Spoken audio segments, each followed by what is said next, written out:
नमस्कार. व्यासपीठावरील सर्व मान्यवर आणि व्यासपीठी समोरील सगळे मान्यवर, याच्यामध्ये विशेषतः डांगे बंधूंना प्रथमी वंदन करेन. कारण उमरकांचनसारख्या दुर्गम भागामध्ये एखादी शिक्षण संस्था चालवणं हे काय दिव्य असतं. कारण श्री स्वामी विवेकानंद शिक्षण संस्थेसारख्या मोठ्या संस्थेमध्ये व्यवस्थापनामध्ये काम केलेला मी माणूस आहे. त्यामुळे मोठी संस्था चालवताना जितक्या यातना असतात त्याच्या पाठीमागं, त्याच्यापेक्षा कितीतरी पटीनं एखादं दुसरं हायस्कूल चालवताना येणाऱ्या अडचणी अनंत असतात. आणि तरीही असं हायस्कूल उभं करणं, ते चालवणं, त्याचं भरणपोषण करणं ही साधीसुधी बाब नसतं. आज कोतुळकर सरांच्या सेवानिवृत्तीच्या निमित्तानं आपल्याशी भेटण्याचा योग होतोय. याच्यामध्ये डांगे बंधू भगिनी, मला नंतर समजलं की डांगे सर श्री स्वामी विवेकानंद शिक्षण संस्थेमध्येच त्यांनी शिक्षक म्हणून कार्याला सुरुवात केलेली होती. त्यामुळं ज्ञानविज्ञान आणि सुसंस्काराचं एक फांदी त्यांनी उमरकांचन आणि ढेबेवाडीमध्येही ती लावलेली होती. आणि त्या संस्कारानं जेव्हा एखादं हे झाड फुलतं त्यावेळेला विद्यार्थी, शिक्षक हेच आपलं दैवत, जे व्यवस्थापन मांडतं तिथंच ते वृक्ष फुलतो, बहरतो. कारण व्यवस्थापनाचं एकूण धोरण, व्यवस्थापनाचं शिक्षणाकडे पाहण्याची एकूण दृष्टी, व्यवस्थापनाची विद्यार्थी आणि शिक्षकांना दिलेली वर्तन जे आहे, हे वर्तन एखाद्या हायस्कूलकडं किंवा शाखेकडं प्रगती त्याची पाहत असताना आम्हाला ते कळत असतं. कुठलंही झाड कुठंही आपोआप फुलत नसतं. त्याच्या पाठीमागं असणारी जी साधना आहे, ते झाड जगावं, फुलावं, बहरावं, याच्यासाठी ज्यांचे ज्यांचे हात राबतात ते हात आम्हाला दिसतात त्याच्यामध्ये. उमरकांचनसारख्या खेड्यामधून, दुर्गम भागातून 3 वर्षापूर्वी एखादं हायस्कूल इथं आपण पाहतो की त्याचं पुनर्वसन होतं काय. 20 किंवा 12 विद्यार्थ्याच्या साह्यानं हे सुरू झालेलं हायस्कूल 3ऱ्या वर्षी 120 संख्या गाठतं काय. हा जो चढता आलेख जो आहे, ही प्रगती जी आहे, या प्रगतीच्या पाठीमागे किती भगीरथ प्रयत्न असतात याची कल्पना मला आहे. 3 महिन्याचं पीक, 4 महिन्याचं पीक वाढवताना सुद्धा शेतकऱ्याला किती घाम गाळावा लागतो हे आपण जाणता. जमिनीची नांगरणी करणं, त्याची कुळवणी करणं, त्याच्यानंतर त्याचं तण काढणं, त्याच्यामध्ये खत टाकणं, लहान मुलाला जसं वाढवतो त्या पद्धतीनं त्या पिकाची निगराणी करणं, त्याचं भरणपोषण करणं, या 3-3.5 महिन्याच्या पिकासाठी आपणाला एवढं करावं लागतं. तर एखादी संस्था वाढवताना जे काही करावं लागतं त्याचं एक आदर्श उदाहरण म्हणजे हे हायस्कूल आहे असं मला वाटतं. कारण 20पासून 3 वर्षामध्ये किंवा 12पासून 120पर्यंत ही जी प्रगती जी आहे, ही प्रगती अचंबित करणारी आहे. क्रिकेटमध्ये आपण स्ट्राईक रेट म्हणतो, त्याच्याशी याचा स्ट्राईक रेटशी जर तुलना केली तुम्ही की 3 वर्षामध्ये 12पासून 120पर्यंत जाणं हे अद्भुत आहे, एक चमत्कार आहे.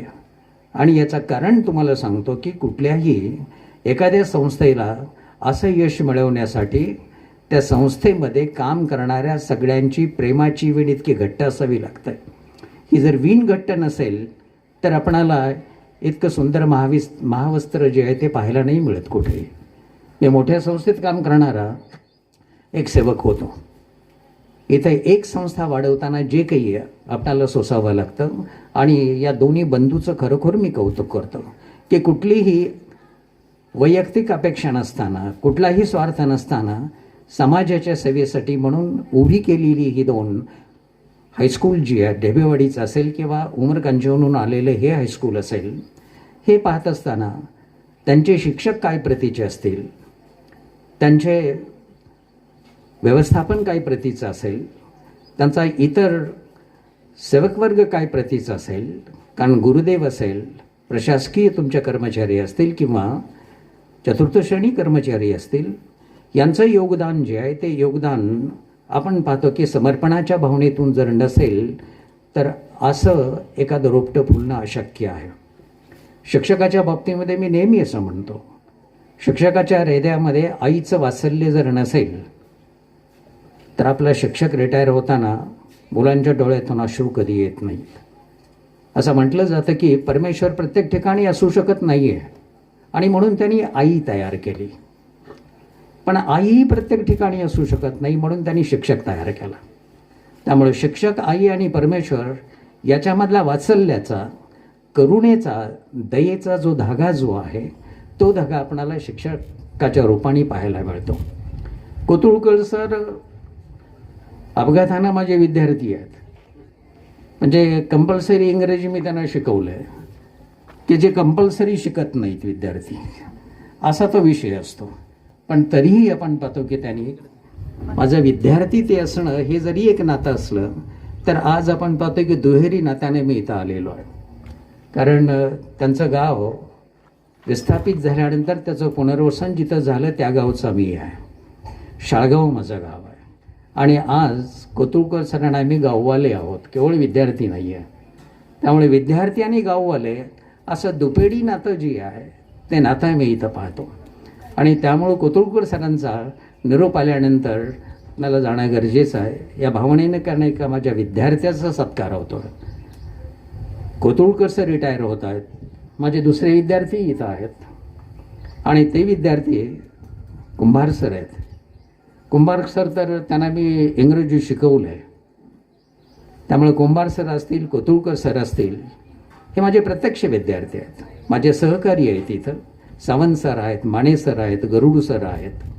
आम्ही एकत्र संस्थेमध्ये काम केलेली माणसं आहोत. नेहमी आपण पाहतो की हा दिवस हा येणारच असतो. जन्मलेला मृत्यू हा नक्की असतो.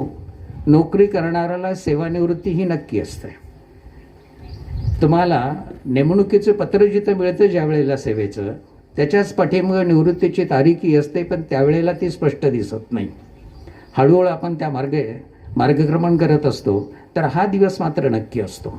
त्यामुळं सेवानिवृत्तीच्या वेळेला इथं सेवापूर्ती असं म्हटलेलं आहे. तर सेवापूर्ती या शब्दामध्ये कर्तव्यपूर्ती असाही त्याचा अर्थ आहे. तर आजचा दिवस कोतुळकर सरांच्या काय सगळ्यांच्याच दृष्टीनं मी सांगतो की सेवापूर्ती करत असताना आपली कर्तव्यपूर्ती झाली का? कारण मी असा म्हणणारा शिक्षक आहे की मला माझ्या कामासाठी मिळणारा जो मोबदला जो आहे, की जो मोबदला मी घेतलेला आहे, त्या मोबदल्याच्या बदल्यामध्ये मी जो परतावा देणं गरजेचं आहे तो पूर्ण परतावा आधी देऊ शकलो का? तर माझ्या बाबतीमध्ये मी आजही सांगतो की नाही. कारण मला मिळालेलं वेतन आणि ते वेतनाने मी परतावा जो दिला किंवा विद्यार्थ्यांना शिकवण्याच्या माध्यमातून, तर याचा मेळ नाही बसत, शेवटपर्यंत बसत नाही. ती एक हुरूर असते मनामध्ये.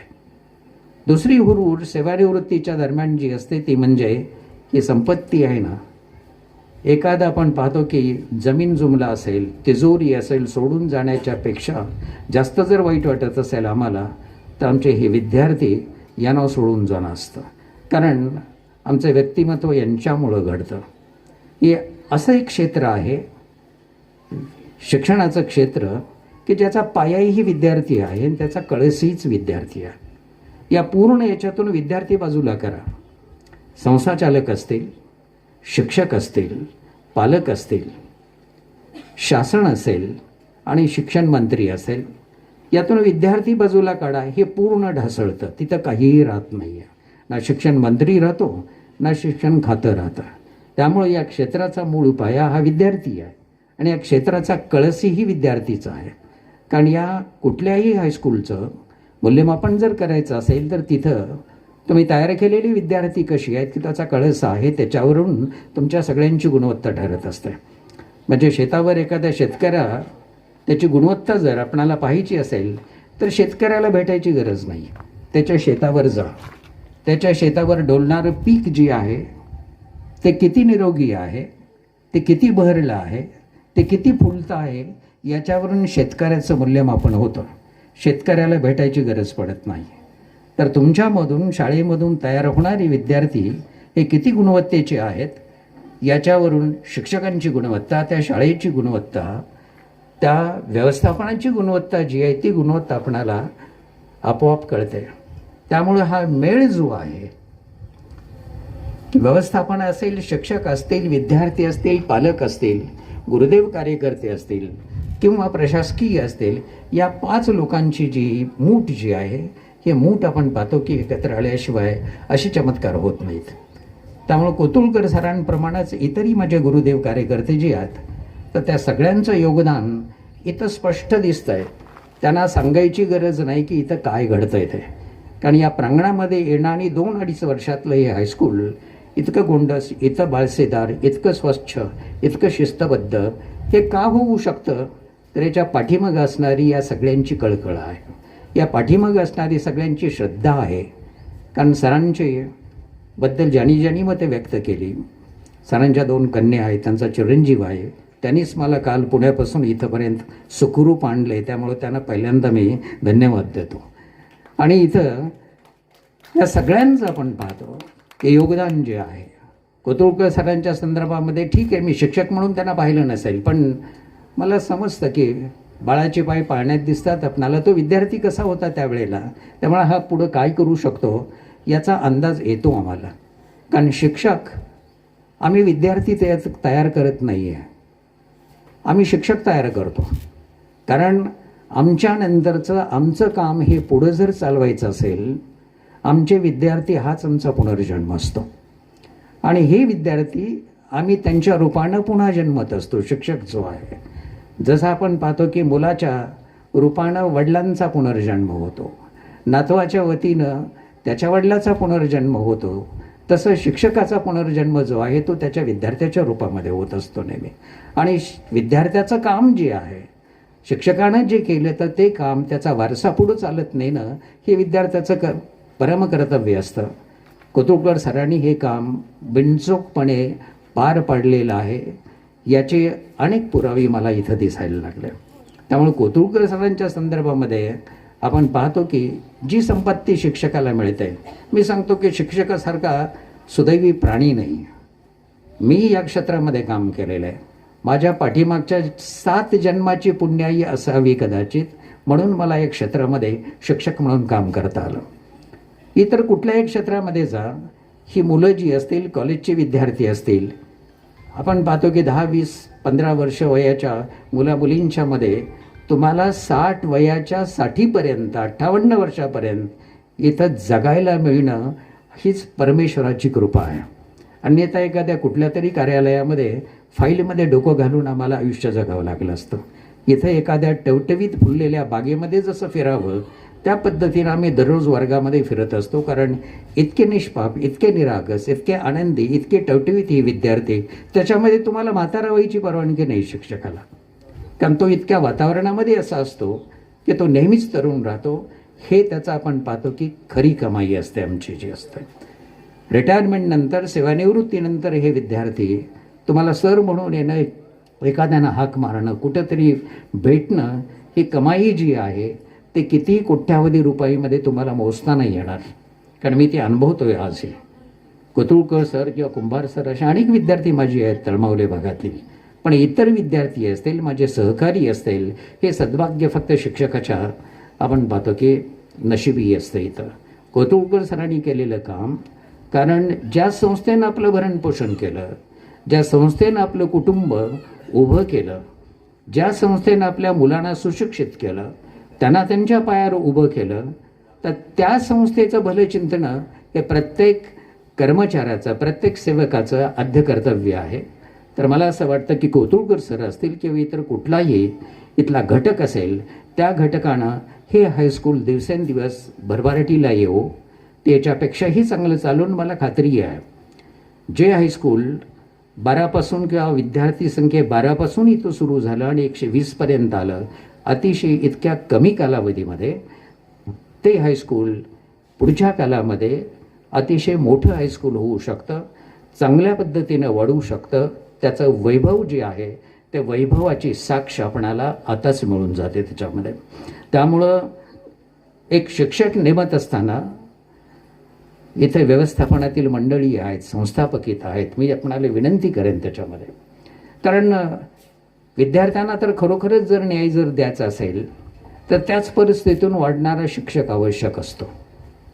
महात्मा फुलेंनी हंटर कमिशन समोरची ठेवलेली एक मुख्य मागणी होती. कारण त्या काळामध्ये शिक्षण क्षेत्रामध्ये सगळे शिकवणारे जे होते ते बहुजन समाजातलं कोणी नव्हतं. कारण त्या काळामध्ये सरस्वती बटीक होती एका विशिष्ट वर्गाची आणि त्याच वर्गातले शिक्षक होते सगळे. फुल्यांनी त्यावेळेला ब्रिटिश सरकारच्या समोर एक मागणी मांडलेली होती हंटर कमिशन समोर, की या बहुजन समाजातील शिक्षकांना किंवा या विद्यार्थ्यांना जर शिकवायचं असेल त्यांचे शिक्षक हे बहुजन समाजातूनच आले पाहिजे. म्हणजे त्या विद्यार्थ्यांना जे चटके बसले तितकेच चटके बसलेल्या समाजातून जर शिक्षक आला तर त्याच्या मनामध्ये त्यांच्याबद्दलची दया उत्पन्न होते, वात्सल्य उत्पन्न होतं, प्रेम उत्पन्न होतं. हे चांगल्या घरातून खातापिता घरातून आलेल्या शिक्षकाच्या हातातून हे शक्य नाही आहे.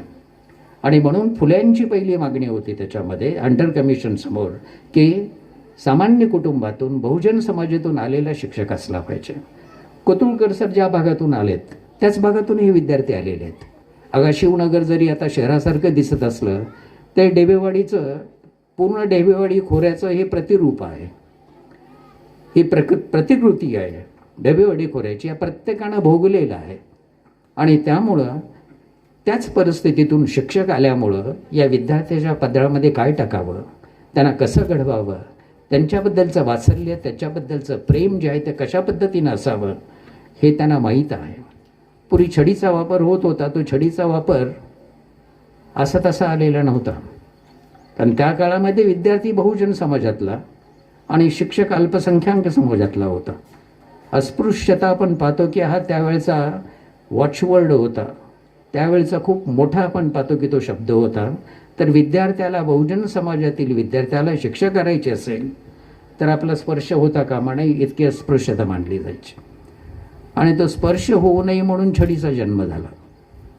त्याच्यामध्येच वा की छडीने विद्यार्थ्यांना शिक्षा द्यायची, हाताने नाही. जे छडीचा जन्म होण्याच्या पाठीमागं हे एक प्रमुख कारण होतं त्यावेळेचं. जे आज विद्यार्थ्यांना छडी करूच नाही आहे, वापरूही नाही आहे. कारण अनेक प्रकारे आपण पाहतो की विद्यार्थ्यांना आपण आकार देऊ शकतो, त्यांचं भविष्य घडवू शकतो आपण त्याच्यामध्ये. आणि बहुजनामधला त्यामुळे नवीन शिक्षक नेमत असताना आपण हे जरूर पाहावं की विद्यार्थ्याच्या वंशातला जर शिक्षक असेल, पाण्यामध्ये मासा झोप घेई कैसा जावे त्याच्या वंशा तेव्हा कळे, तर त्याच्याच वंशामधला विद्यार्थ्याच्याच वंशामधला जे शिक्षक असेल तर त्याला विद्यार्थ्याचं भरणपोषण कसं करावं, त्याचं शिक्षण कसं द्यावं हे वेगळे सांगण्याची गरज नाही पडत. पण ज्याने कधी ते भोगलंच नाही आहे विद्यार्थ्याची प्रतिकूलता, तो त्या विद्यार्थ्याला आकार नाही देऊ शकत, तो ते विद्यार्थ्याचं भविष्य नाही घडवू शकत. ती बेफिकिरी जी असते ते बेफिकिरी आपण पाहतो समृद्धीतून आलेली असते. तर त्यामुळं दऱ्याखोऱ्यातून आलेले हे विद्यार्थी जे असतात तर त्यांना आकार देण्यासाठी कोतुळकरकरांसारखे दऱ्याखोऱ्यातून आलेले शिक्षक जर असतील तर एक हृदयाची त्या हृदयाशी जी नातं जे झालेलं असतं, या हृदयाचं त्या हृदयाशी नातं जी आहे तर ते नातं इतकं बळकट असतं की तो विद्यार्थी आपण पाहतो की झाडावरच्या फुलासारखा आपोआप टवटवीत व्हायला लागतो आणि तो शिकतो.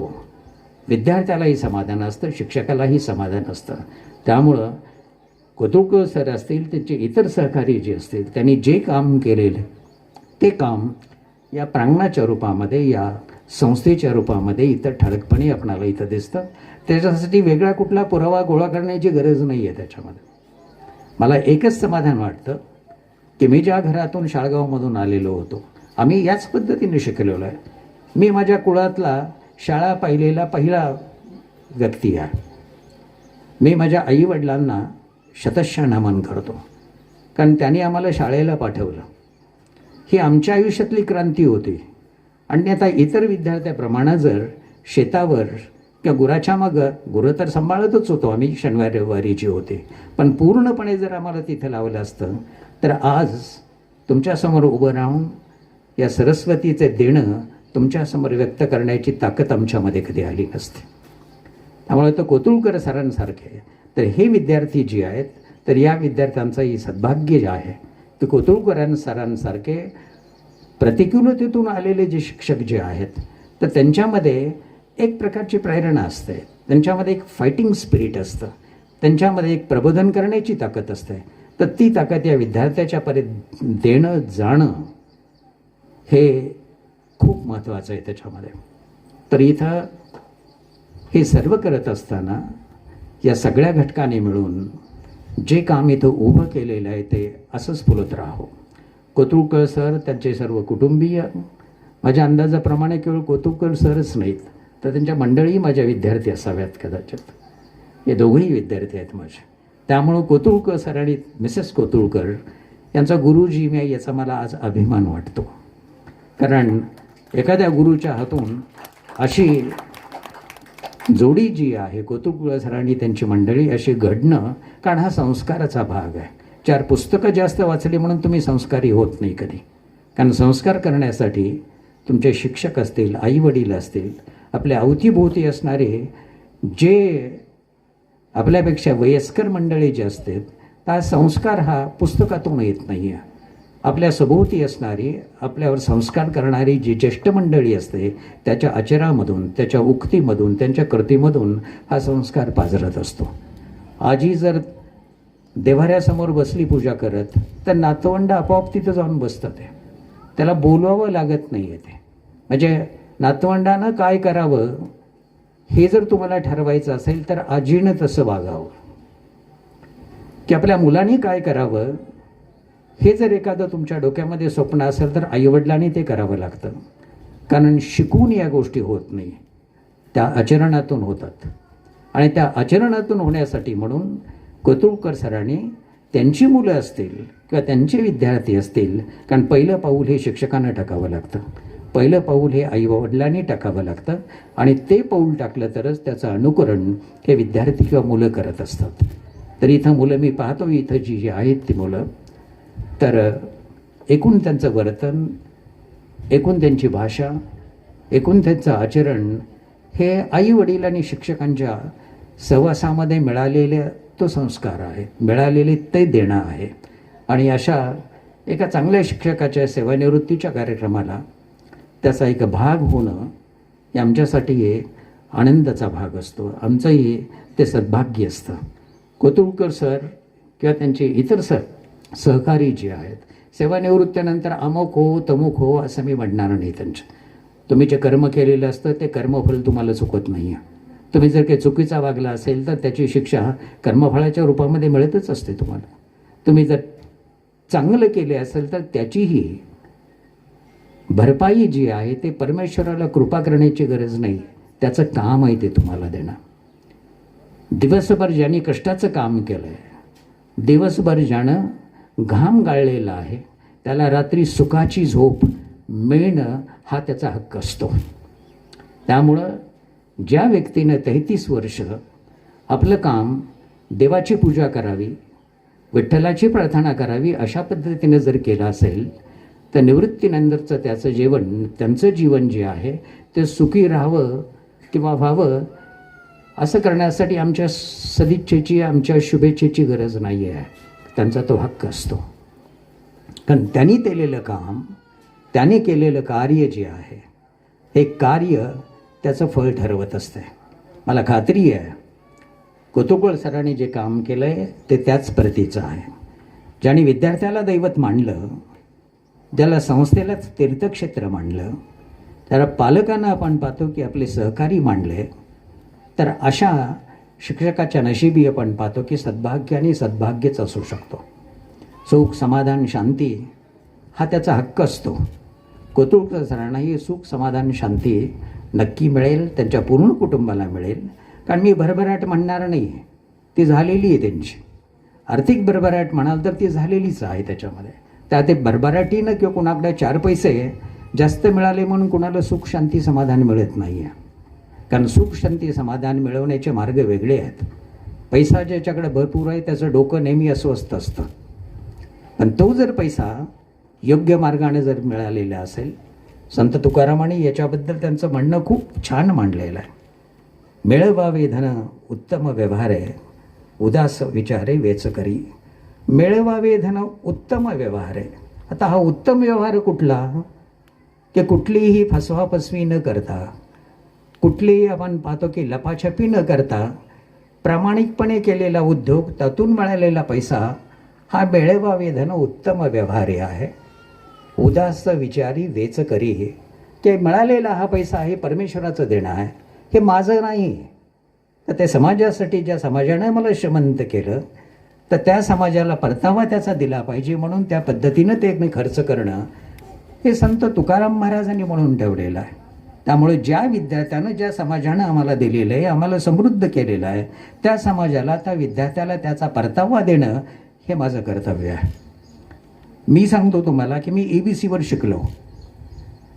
सरकारनं दिलेली EBCची स्कॉलरशिप जी आहे त्याच्यावर मी शिकलो. माझ्या आईवडिलांनी माझ्या शिक्षणावर खर्च केलेला नाही आहे, हा समाजानं केलेला खर्च होता. त्यामुळे त्या समाजाला मी काहीतरी देणं लागतो, ही भावना जर आपल्यामध्ये जागृत असेल तर आपण पाहतो की त्याच्यासारखा सद्भागी कोणी नाही आहे, त्याच्यासारखा स्थिरबुद्धीचा कोणी नाही आहे. त्यामुळे श्रीमंती मोजताना पैशामध्ये श्रीमंती होऊ शकत नाही कोणाच. ज्याच्याकडे भरपूर पैसा आहे तो जास्तीच पैसेवाला होऊ शकतो, श्रीमंत नाही आहे. श्रीमंत कुणाला म्हणायचं, पैसेवाला कुणाकडे म्हणायचं?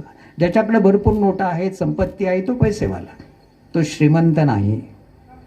श्रीमंताची व्याख्या वेगळी असते. हातामध्ये आलेलं दान जे आहे, ओंजळ भरल्यानंतर ते खाली पडायच्या अगोदर ती ओंजळ रिकाम्या हातात कोणाच्या तरी इथं मोकळी करणं, याला श्रीमंती म्हणतात. आपलं पोट भरल्यानंतर राहिलेलं जे आहे ते कोणाच्या तरी पोटात जावं अशी सदिच्छा असणं, याला श्रीमंती म्हणतात. आपल्याकडे फक्त साठवून ठेवणं याला श्रीमंती नाही, त्याला पैसेवान धनवान असं म्हणू शकतो आपण. तर शिक्षकाचा का श्रीमंत जो आहे तो श्रीमंत फक्त शिक्षकाच असू शकतो, कारण या सगळ्यांची तहानभूक भागवण्याचं काम शिक्षकाचं असतं. सगळे विद्यार्थी असेल, समाज असेल, आणि ते काम करण्याचं सद्भाग्य कोतुळकर सर किंवा मला मिळालेलं आहे, माझ्या सहकाऱ्यांना मिळालेलं आहे. यासाठी परमेश्वराचे मानावी तितके आभार कमी आहे त्याच्यामध्ये. मला खात्री आहे इथं या महिनाअखेरीला सर रिटायर होतील, सेवानिवृत्त होतील, पण ज्याचा पिंडच आपण पाहतो की काम करण्याचा आहे, त्याचा पिंडच सेवेचा आहे, त्याला सेवानिवृत्ती नसते. क्षेत्र कदाचित बदलेल त्यांच्या कामाचं, पण काम थांबत नाही कधी. कामाचं स्वरूप कदाचित बदलेल, पण काम थांबत नाही त्याच्यामध्ये कधी. तर या क्षेत्रातलं काम जे आहे कदाचित सरांचं कमी होईल, थांबणार नाही. कारण सरांनी, कोतुळकर सरांनी ते वचन दिलं आहे की जेव्हा जेव्हा या हायस्कूलला गरज पडेल तेव्हा तेव्हा मी इथं उभा राहीन. आणि हेच तुमचा विचार असला पाहिजे. कारण ज्या संस्थेनं आपणाला उभं केलं, ज्या संस्थेनं आपणाला समृद्ध केलं, ज्या संस्थेनं आपणाला श्रीमंत केलं, ज्या संस्थेनं आपलं कुटुंब जे आहे ते कुटुंब या स्तरापर्यंत इथं आणून ठेवलं आहे, शैक्षणिकदृष्ट्या, आर्थिकदृष्ट्या, सामाजिकदृष्ट्या, त्या संस्थेला आधार देणं, त्या संस्थेच्या बरोबर राहणं हे आपलं प्रथम कर्तव्य आहे. तर असा विचार असणारा माझा एक विद्यार्थी आज सेवानिवृत्त होतो आहे. तर मी एवढंच म्हणेन की त्याचा प्रत्येक क्षण जो आहे तो प्रत्येक क्षण सोन्याचा हो, त्यांचा प्रत्येक श्वास सुगंधी हो, एवढीच प्रार्थना मी परमेश्वराकडे करतो. प्ले रसावी.